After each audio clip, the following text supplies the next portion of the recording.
Alexander and the Terrible, Horrible, No Good, Very Bad Day by Judith Viorst.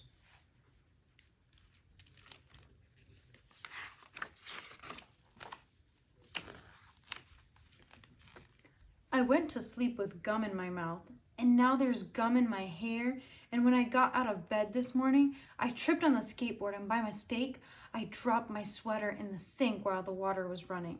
And I could tell it was going to be a terrible, horrible, no good, very bad day. At breakfast, Anthony found a Corvette Stingray car kit in his breakfast cereal box, and Nick found a junior undercover agent code ring in his breakfast cereal box, but in my breakfast cereal box, all I found was breakfast cereal. I think I'll move to Australia. In the carpool, Mrs. Gibson let Becky have a seat by the window. Audrey and Elliot got seats by the window too. I said I was being scrunched. I said I was being smushed. I said if I don't get a seat by the window, I am going to be carsick. No one even answered.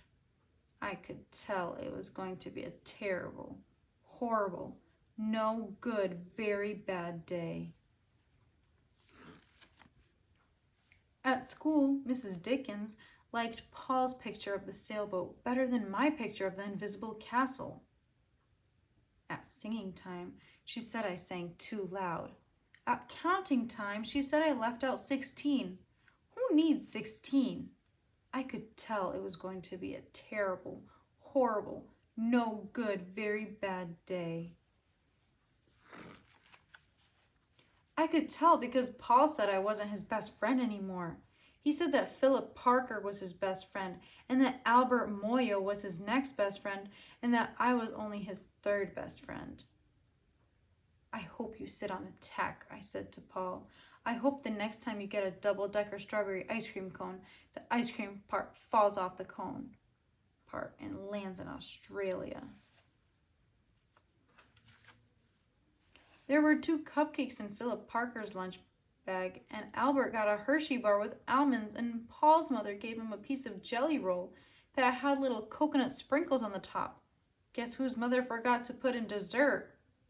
It was a terrible, horrible, no good, very bad day. That's what it was, because after school, my mom took us all to the dentist, and Dr. Fields found a cavity just in me. Come back next week and I'll fix it, said Dr. Fields. Next week, I said, I'm going to Australia.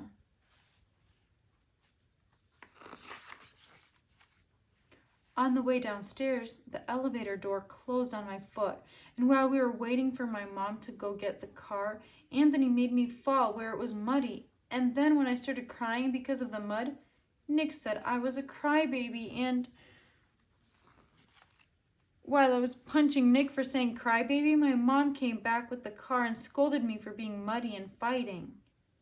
I am having a terrible, horrible, no good, very bad day, I told everybody. No one even answered. So then we went to the shoe store to buy some sneakers. Anthony chose white ones with blue stripes. Nick chose red ones with white stripes. I chose blue ones with red stripes. But then the shoe man said, we're all sold out. They made me buy plain old white ones, but they can't make me wear them.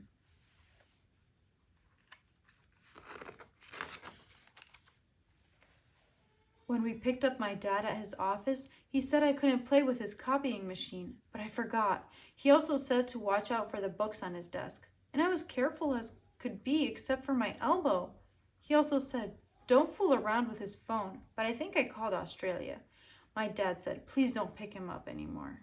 It was a terrible, horrible, no good, very bad day. There were lima beans for dinner, and I hate limas. There were kissing on TV, and I hate kissing.